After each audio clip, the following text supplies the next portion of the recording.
सो cell क्या होता है, तो सेल के बारे में पढ़ते हैं हम लोग। तो cell is the basic structural and functional unit of life. Cell जो होता है वो आपका स्ट्रक्चरल और फंक्शनल, यानी जो स्ट्रक्चरल है और जो फंक्शनल है, काम करने वाला, उस यूनिट होता है लाइफ का। उसके बाद all living organisms are made up of cells. जितना लिविंग ऑर्गेनिजम्स होता है सब के सब सेल से मिलकर के बनते हैं, जितने भी हैं। उसके बाद cell perform all life activity. Cell जो है सारा लाइफ का एक्टिविटी को परफॉर्म करता है, like respiration, nutrition and reproduction. Cell किस किस चीज़ को परफॉर्म करता है एक्टिविटी को? रेस्पिरेशन है, न्यूट्रिशन है और रिप्रोडक्शन, तीनों का काम करता है। सांस जो आप लेते हैं, न्यूट्रिशन जो भी आप खाते हैं, और रिप्रोडक्शंस जो कि उसके अंदर में इंक्लूड है। Next, who discovered the cell. Cell की डिस्कवरी किसने की थी? रॉबर्ट हुक ने इन 1665 में। Okay, and he observe cork under a microscope. उन्होंने कॉर्क के अंडर में देखा था माइक्रोस्कोप को।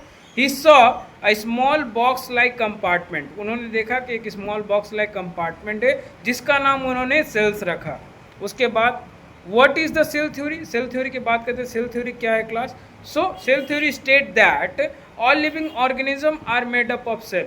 ऑल लिविंग ऑर्गेनिज्म, जितने भी लिविंग ऑर्गेनिज्म, वो सब किससे मिलके बनते हैं? वो सेल से मिलकर के बनते हैं। And cell is the basic unit of life. Cell को हम लोग बेसिक यूनिट ऑफ लाइफ भी कहते हैं। And new cells arise from pre existing cell. जो नया सेल बनता है वो आपका प्री एग्जिस्टिंग सेल से मिलकर के बनता है, यानी पहले से कोई सेल मौजूद है उससे वो सेल बनता है। उसके बाद साइंटिस्ट इसके अंदर में कौन कौन इन्वॉल्व है? मैथियस लीडन नाम है पहला साइंटिस्ट का, थियोडर स्वान है, रुडोल्फ वर्चो है, 3 साइंटिस्ट है। ओके, उसके बाद differentiate between the unicellular multicellular. तो unicellular made up of 1 cell and multicellular made up of many cells. उसके बाद यूनिसेलुलर में 1 सेल परफॉर्म ऑल फंक्शन, एक सेल सारा फंक्शन को परफॉर्म करता है। लेकिन मल्टी सेलुलर केस में क्या होता है? Different cell perform different functions. जो डिफरेंट सेल होता है वो डिफरेंट फंक्शंस को परफॉर्म करता है। और अगर हम लोग एग्जांपल की बात करें, amoeba bacteria example of unicellular organism, और मल्टी सेलुलर ऑर्गेनिजम्स की अगर हम लोग बात करें, ह्यूमंस यानी हम लोग और प्लांट्स दोनों आते हैं हम लोग मल्टी सेलुलर ऑर्गेनिजम्स के अंदर में। उसके बाद what is the function of microscope. क्या फंक्शन होता है माइक्रोस्कोप का? So microscope help to observe tiny objects. Microscope मदद करता है छोटा छोटा ऑब्जेक्ट्स को ऑब्जर्व करने के लिए, not visible to the naked eye, जिसको आप इन आंखों से नहीं देख सकते हो। It magnifies small structure. ये मैग्नीफाइज करता है छोटा छोटा स्ट्रक्चर्स को, जैसे like cells and organelles. Cells भी होता है इसके अंदर में इंक्लूड होता है, और ऑर्गेनल्स भी इसके अंदर में इंक्लूड होता है। उसके बाद इट इम्प्रूव्स क्लियरिटी। ठीक है, ये इंप्रूव करता है आपका क्लियरिटी को एंड रिजोल्यूशन दोनों को। ये इंप्रूव करता है आपका क्लियरिटी और रिजोल्यूशन दोनों को। उसके बाद what is the cell membrane. Cell membrane क्या होता है? Cell membrane is the thin protective covering around the cell. Cell membrane एक तरह का थिन मतलब पतला कवर करने वाला मेम्ब्रेन के जैसा, झिल्ली के जैसा रहता है, सेल के अगल बगल घिरा हुआ रहता है। It also called plasma membrane. Cell membrane का जो दूसरा नाम होता है उसका नाम है प्लाज्मा मेम्ब्रेन। उसके बाद इट इज सिलेक्टिवली परमेबल। ये सिलेक्टिवली परमेबल होता है। उसका नेक्स्ट हम लोग बात करते हैं व्हाट इज सिलेक्टिवली परमेबिलिटी। तो सिलेक्टिव परमेबिलिटी क्या होता है? It means allowing a certain substance to pass through the membrane. Allow करता है कुछ सब्सटेंस को पास करता है मेम्ब्रेन के अंदर से। और water and gases can move through it easily. Water और गैस इसके अंदर से आराम से चला जाता है। And harmful substances are restricted. जितना भी हार्मफुल सब्सटेंसेज है उसको रोकने का काम करता है ये। ओके, उसके बाद what is osmosis. So in osmosis is the movement of water through selectively permeable membrane. Osmosis के अंदर में क्या होता है? मूवमेंट होता है पानी का through a selectively permeable membrane. एक तरह का मेम्ब्रेन से घिरा होता है। पानी हाई कंसंट्रेशन से लो कंसंट्रेशन में जाता है, उसको हम लोग ऑस्मोसिस बोलते हैं। ठीक है, water moves from the high concentration to low concentration, और ये तब तक होता है जब तक दोनों बराबर ना हो जाए। उसके बाद differentiate between diffusion and osmosis. So क्या डिफरेंस है डिफ्यूज़न में और ऑस्मोसिस में? सो मूवमेंट ऑफ पार्टिकल्स, ठीक है, ये डिफ्यूज़न के अंदर में है, और ऑस्मोसिस में movement of water only. Osmosis में मूवमेंट ऑफ वाटर होगा। उसके बाद नो मेम्ब्रेन रिक्वायर। डिफ्यूज़न में किसी टाइप का मेम्ब्रेन का ज़रूरत नहीं है, लेकिन ऑस्मोसिस में मेम्ब्रेन रिक्वायर होता है, मेम्ब्रेन की ज़रूरत होती है उसमें। उसके बाद ऑकर इन गैसेस। जो मेरा डिफ्यूज़न होता है वो गैस के अंदर में मिलता है। और ऑस्मोसिस की बात करें ऑकर इन लिक्विड मीडियम। ठीक है, लिक्विड मीडियम के अंदर में ये मिलता है। उसके बाद what is the cell wall? Cell wall क्या है? Cell wall is the rigid outer covering present in plant cell. Cell wall एक तरह का रिजिड माने कड़ा आउटर कवरिंग होता है जो कवर करके रखता है प्लांट सेल को। It is made mainly of cellulose, ये सेलुलोज से मिल करके बना होता है। And it gives shape, support and protection. ये क्या करता है सेल वॉल? इसका काम होता है शेप करने का, शेप देने का, सपोर्ट देने का और प्रोटेक्शन देने का। ओके उसके बाद why do plant cells need a cell wall? Plant cells को क्यों जरूरत होती है सेल वॉल का? So it provides rigidity and support. ये प्रोवाइड करता है आपको रिजिडिटी को, कड़ापन लाता है और सपोर्ट देने का काम करता है। It protect the cell from bursting, ये सेल को बचाता है फटने से। ओके प्रोटेक्ट करने का काम करता है कौन? Cell wall. उसके बाद help plant to remain upright, plant को खड़े रहने में मदद करता है। नेक्स्ट क्वेश्चन है why do animal cells not have a cell wall? Animal cells में सेल वॉल क्यों नहीं होता, क्या रीज़न है ऐसा? तो पहला है animal cell need flexibility for movement. Animal cells को जरूरत होता है फ्लेक्सिबिलिटी का ताकि वो मूवमेंट कर पाए चीज़ों को। उसके बाद absence of cell wall allows, ठीक है इसमें क्या होता है? अब्सेंस होता है सेल वॉल जो कि अलाउ करता है easy change in shape, shape का चेंज आराम से हो पाए। उसके बाद व्हाट इज साइटोप्लाज्म? साइटोप्लाज्म क्या है? So cytoplasm is a jelly like substance, एक तरह का जेली लाइक सब्सटेंस होता है, जेली टाइप का होता है, present inside the cell membrane. ठीक है ये प्रेजेंट होता है सेल मेम्ब्रेन के अंदर में। ठीक है उसके बाद इट कंटेन्स सेल ऑर्गेनल्स, ये कंटेन करता है आपका सेल ऑर्गेनल्स को। उसके बाद most cellular activity occurs here, जितना सेलुलर एक्टिविटी होता है वो इसके अंदर में होता है।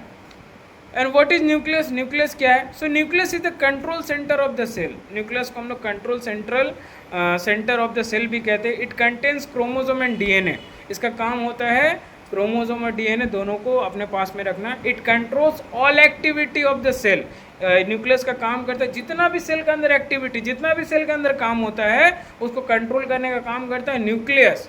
ठीक है उसका next what are the chromosomes? Chromosomes क्या होते हैं?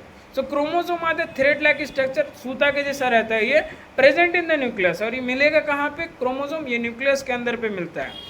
दे कंटेन डीएनए एंड जीन्स, ये कंटेन करता है डीएनए को और जीन्स को।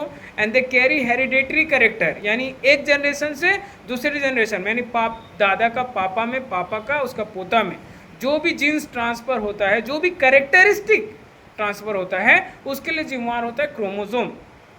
उसके बाद what is DNA? DNA is stand for deoxyribonucleic acid. Okay and it contains genetic information, जो भी जेनेटिक इन्फॉर्मेशन होता है उसको ये रखता है अपने पास। It control inheritance of traits, जो भी लक्षण होता है इनहेरिटेंस जो बिरादरी का तौर पे उसको मिलता है अपने दादा से, अपने पापा से, उसको कंट्रोल करता है कौन? डीएनए कंट्रोल करता है। उसके बाद what are the genes? Genes क्या होता है? Genes are the functional units of DNA. Genes DNA से छोटा होता है, उसका फंक्शनल यूनिट होता है, काम करने का जो यूनिट है उसको हम लोग जीन्स बोलते हैं।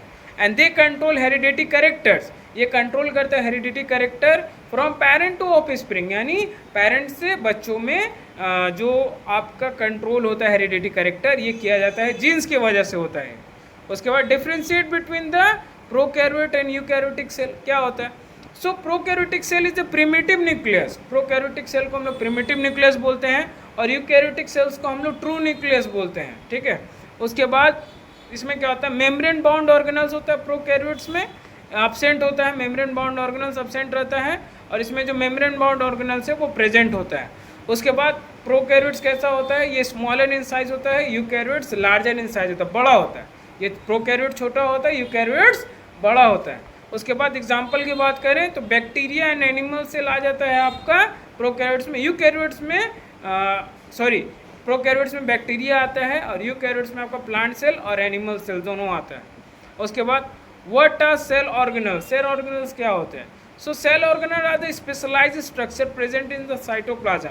सेल ऑर्गेनल्स एक तरह का स्पेशलाइज्ड स्ट्रक्चर होता है जो आपका साइटोप्लाज्म के अंदर में प्रेजेंट रहता है। And each organelles perform a specific function, जितना भी ऑर्गेनल्स होता है वो परफॉर्म करते एक तरह के स्पेसिफिक फंक्शन को। And what are the ribosome?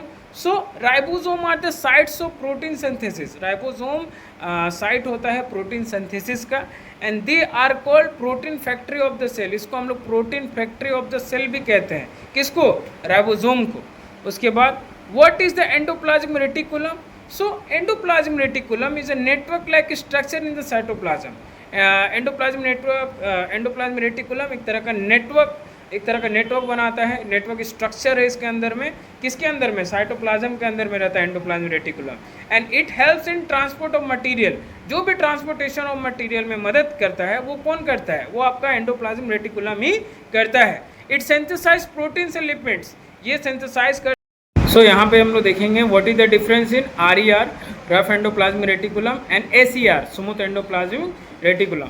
So rough endoplasmic reticulum में तुम्हारा क्या हो गया, राइबोसोम प्रेजेंट होता है इसमें रफ एंडोप्लाज्मिक रेटिकुलम में, लेकिन स्मूथ एंडोप्लाज्मिक में राइबोसोम नहीं मिलेगा।